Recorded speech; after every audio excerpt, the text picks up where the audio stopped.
Hello बच्चों, good evening. बेटा अब मैं आपको NCERT exercise number 9.1 chapter some applications of trigonometry means height and distance के न्यूमेरिकल सॉल्व करवाऊंगा। तो आज मैं आपको क्वेश्चन नंबर 16 एक्सरसाइज 9.1 का क्वेश्चन नंबर 16 क्या कहता है, देखिए। The angles of elevation of the top of a tower from 2 points at a distance of 4 metre and 9 metre from the base of the tower and in the same straight line with it are complementary. कैसे हैं? Complementary. Prove that the height of the tower is 6 metre. तो question क्या कह रहा है? Question कह रहा है बेटा कि एंगल ऑफ एलिवेशन दिए गए। किसके? टावर के। एक टावर है, उसके टॉप के एंगल ऑफ एलिवेशन दिए गए थे। कहां से? 2 पॉइंट्स, 2 पॉइंट्स जो कि एक सेम स्ट्रेट लाइन में है। कहां पे है? एक सेम स्ट्रेट लाइन में 2 पॉइंट्स हैं। तो उन पॉइंट से टावर के टॉप को देखा जा रहा है। क्यों? कैसे पता लगा? क्योंकि एंगल ऑफ एलिवेशन दिया गया है। एंगल ऑफ एलिवेशन जब दिया जाता है तो क्या होता है? नीचे से ऊपर देखेंगे। मतलब 2 पॉइंट्स आपके एक स्ट्रेट लाइन में है, ठीक है, हॉरिजॉन्टल लाइन में है, वहां से टावर के टॉप को देखा जा रहा है। जब टावर के टॉप को देखा जा रहा है तो एंगल ऑफ एलिवेशन बन रहे हैं। तो एंगल ऑफ एलिवेशन कैसे हैं? कॉम्प्लीमेंट्री। क्या है? कॉम्प्लीमेंट्री। अब आपको और दोनों पॉइंट जो हैं, एक पॉइंट जो है टावर के बेस से 4 मीटर डिस्टेंस पे है, दूसरा क्या है? 9 मीटर डिस्टेंस पे। दोनों एंगल्स कैसे हैं? कॉम्प्लीमेंट्री। और आपको हाइट प्रूव करनी है। आंसर दिया गया है, हाइट आपको फाइंड करनी है, प्रूव करनी है। तो सबसे पहली बात कि कॉम्प्लीमेंट्री एंगल्स का मतलब क्या होता है? तो बेटा 2 एंगल्स अगर कॉम्प्लीमेंट्री हैं, अगर 2 एंगल्स कॉम्प्लीमेंट्री हैं, तो उनका मतलब क्या होता है कि उन दोनों एंगल का सम 90 डिग्री होगा। क्या होगा? 90 degree. If 2 angles are complementary then their sum is 90 degree. मतलब अगर सम 90 डिग्री है, क्या है? सम 90 डिग्री है और उन एंगल्स को अपन को पता करना है। तो एक को अगर मैं थीटा, एक एंगल को मैं अगर थीटा लेट कर लूंगा तो दूसरे को सम में से माइनस करना पड़ेगा। सम में से माइनस करना पड़ेगा। तो एक एंगल आपका थीटा हो जाएगा तो दूसरा क्या हो जाएगा? 90 माइनस थीटा। क्लियर? क्योंकि जब भी सम दिया जाता है तो एक को अगर अपन लोग लेट करेंगे तो दूसरा को सम में से माइनस करना पड़ता है। तो देखिए इस क्वेश्चन में सबसे पहले अपन लोग टावर बनाएंगे। तो सपोज दैट ये आपका टावर है, ये आपका टावर है। टावर का नाम क्या हो गया? AB। AB आपका क्या है? टावर है। हॉरिजॉन्टल पे कितने हैं? हॉरिजॉन्टल सेम स्ट्रेट लाइन पे 2 पॉइंट्स हैं। क्या हैं? 2 पॉइंट्स हैं। एक पॉइंट सपोज दैट यहां पे है, एक पॉइंट सपोज दैट यहां पे है। उन पॉइंट्स के नेम हो गए point C and point D। Clear?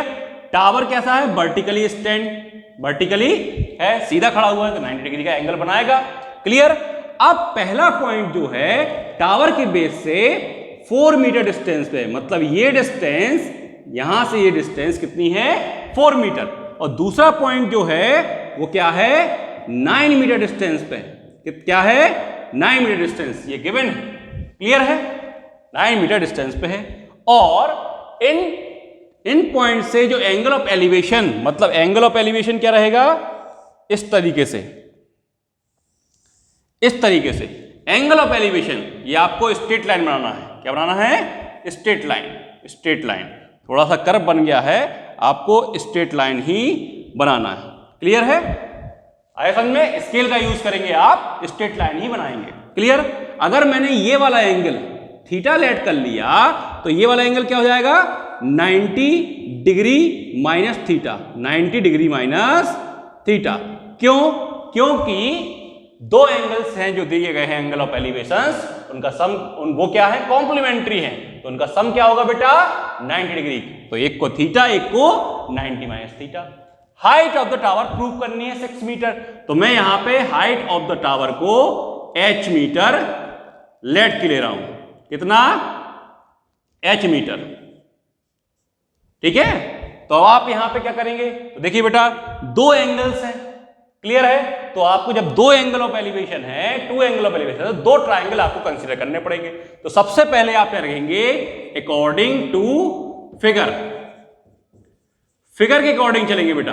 क्या चलेंगे, फिगर के अकॉर्डिंग, क्योंकि इन क्वेश्चंस में फिगर ही इंपॉर्टेंट रोल अदा करता है। अगर आपका फिगर सही बन गया तो क्वेश्चंस आप सॉल्व कर लेंगे, लेकिन अगर फिगर नहीं बन पाया तो आप क्वेश्चन सॉल्व नहीं कर पाएंगे। इसलिए आप क्या करेंगे, यहां पे सबसे पहले फिगर बनाएंगे। तो ये आपका टावर हो गया, दो पॉइंट्स स्ट्रेट लाइन पे हैं, एक 4 मीटर डिस्टेंस पे है, एक 9 मीटर डिस्टेंस पे बेस ऑफ द टावर से, और जो एंगल ऑफ एलिवेशन बन रहा है वो कॉम्प्लीमेंट्री बन रहा है। तो कैसे करेंगे, अकॉर्डिंग टू फिगर आप दो ट्राइंगल, सबसे पहले आप कंसीडर करेंगे triangle ABC, right angle triangle, right angle triangle ABC। तो in triangle ABC, triangle ABC में आपके पास थीटा है, एंगल क्या है थीटा, और ये हाइट और ये बेस यानी डिस्टेंस। हाइट डिस्टेंस मतलब परपेंडिकुलर और बेस की कहानी। तो कौन सा एंगल यूज करेंगे अपन लोग, कौन सा, सॉरी एंगल नहीं, कौन सा ट्रिग्नोमेट्रिकल रेशियो यूज करेंगे अपन लोग, tan theta, tangent of angle theta मतलब tan थीटा। तो tan थीटा की वैल्यू क्या होती है, परपेंडिकुलर अपॉन बेस।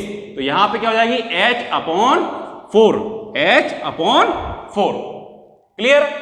अब इसको तो आप आगे सॉल्व नहीं कर सकते क्योंकि वैल्यूज ही गिवन नहीं है। तो क्या करेंगे आप, इन ट्राइंगल, आप कौन सा ट्राइंगल, AB एंड D, इस ट्राइंगल में एंगल ऑफ एलिवेशन कितना है, 90 माइनस थीटा। तो क्या लेंगे अपन लोग, tan 90 डिग्री माइनस थीटा। क्यों, क्योंकि इसमें भी हाइट है और बेस है। तो यहां पे हाइट क्या है, h, और बेस क्या है 9। तो perpendicular upon base tan theta होता है, क्योंकि tan theta is the ratio of height, perpendicular यानी हाइट एंड बेस यानी डिस्टेंस, क्लियर। तो परपेंडिकुलर अपॉन बेस, क्लियर है। अब बेटा आपने ट्रिग्नोमेट्री चैप्टर में, चैप्टर जो 8 था इसके पहले वाला चैप्टर टर्म 1 में, आपने ट्रिग्नोमेट्री वाले चैप्टर में कॉम्प्लीमेंट्री एंगल के ट्रिग्नोमेट्रिकल रेशियोज देखे थे, पढ़े थे। तो tan 90 minus theta, tan 90 minus theta क्या था, cot थीटा था। क्या था, cot थीटा। तो बेटा यहां पे आपका tan 90 माइनस थीटा को मैं क्या लिख दूंगा, cot theta is equal to h/9। अब आप गौर से देखिए, आपको cot थीटा की वैल्यू h/9 मिल गई, और आपने ये भी पढ़ा था कि tan थीटा जो होता है वो cot थीटा का रेसिप्रोकल होता है। क्या होता है, tan theta is equal to cot theta का रेसिप्रोकल, मतलब कि आपको देखिए tan theta is equal to 1/cot theta, clear है। या फिर आप cot theta is equal to 1/tan theta, मतलब cot थीटा की वैल्यू h/9 गिवन है, तो tan थीटा की वैल्यू यहां से क्या आ जाएगी, इसी स्टेप से tan थीटा की वैल्यू आ जाएगी, ये पलट जाएगा, उल्टा हो जाएगा, 9/h, क्या हो जाएगी 9/h, क्लियर है कहानी। तो देखिए बेटा फर्स्ट जो इक्वेशन आप लेट कर लीजिए, यहां पे इसको इक्वेशन सेकंड लेट कर लीजिए। तो फर्स्ट इक्वेशन में tan थीटा की वैल्यू h/4 है, और सेकंड इक्वेशन में tan थीटा की वैल्यू 9/h है। मतलब दोनों इक्वेशंस का लेफ्ट हैंड साइड इक्वल है, LHS इक्वल है, तो RHS भी इक्वल होगा, यही मैथमेटिक्स कहती है। तो अपन क्या करेंगे, from equation first and equation second, दोनों इक्वेशन को देखेंगे, क्लियर। तो दोनों के LHS इक्वल है, लेफ्ट हैंड साइड इक्वल है, तो RHS मतलब राइट हैंड साइड भी इक्वल होंगे, मतलब h/4 is equal to 9/h, clear. अब क्रॉस मल्टीप्लाई करें तो h इंटू h क्या हो जाएगा, h², 4 इंटू 9 36। तो देखिए बेटा h इक्वल टू स्क्वायर उधर जाएगा तो रूट आ जाएगा। अब प्लस माइनस भी आता है, तो यहां पे माइनस साइन कंसीडर नहीं करेंगे, क्यों नहीं करेंगे? क्योंकि टावर की जो हाइट है नेगेटिव नहीं होगी। तो देखिए बेटा यहां पे h की वैल्यू क्या आ गई? 36 किसका स्क्वायर होता है? 6 का। तो यहां पे 36 का रूट क्या हो जाएगा? 6। तो हाइट क्या आ गई? 6 मीटर। तो देखिए आपकी हाइट ऑफ द टावर क्या प्रूव करनी थी? 6 मीटर। क्लियर है? तो आपको ये क्वेश्चन समझ में आ गया होगा। ठीक है, अब आपको यहां पर दिमाग लगाना है कि जब भी आपके पास क्या हो, हाइट ऑफ द टावर निकालना हो और ग्राउंड पर 2 पॉइंट्स दिए गए हैं, उन पॉइंट्स की डिस्टेंस टावर से दी गई है और जो एंगल ऑफ एलिवेशंस बन रहे हैं वो क्या बन रहे हैं? कॉम्प्लीमेंट्री बन रहे हैं। क्या बन रहे हैं? कॉम्प्लीमेंट्री बन रहे हैं। तो आपका हाइट क्या आएगी? उन डिस्टेंसेस का मल्टीप्लिकेशन का स्क्वायर रूट। क्या आई? उन डिस्टेंसेस का मल्टीप्लिकेशन स्क्वायर रूट। मतलब कि यहां पे कॉमन सेंस लगाएंगे। यहां पे क्या आया? 4 into 9। तो 4 into 9, 4 क्या था? ये डिस्टेंस थी। 9 क्या था? ये डिस्टेंस थी। इसी क्वेश्चंस को अगर मैं इस तरीके से बनाऊं, यदि आपको ऑब्जेक्ट टाइप या 1 मार्क्स में क्वेश्चन आता है, तो देखिए यहां पे अगर मैं कहूं कि ये डिस्टेंस बेटा क्या दी गई है? आपकी ए दी गई है। क्या दी गई है? ए। और ये डिस्टेंस क्या दी गई है? बी दी गई है। ये डिस्टेंस आपकी ए, ये डिस्टेंस बी, और आपको height of the tower find out करना है। एंगल्स कॉम्प्लीमेंट्री हैं, तो आपका आंसर क्या होगा? h = AB। क्या होगा? h = AB। तो यहां पे कॉन्सेप्ट बनता है। क्लियर है? तो आई होप आपको ये समझ में आया होगा। इस क्वेश्चन को आप नोट कीजिए। क्लियर? Thank you.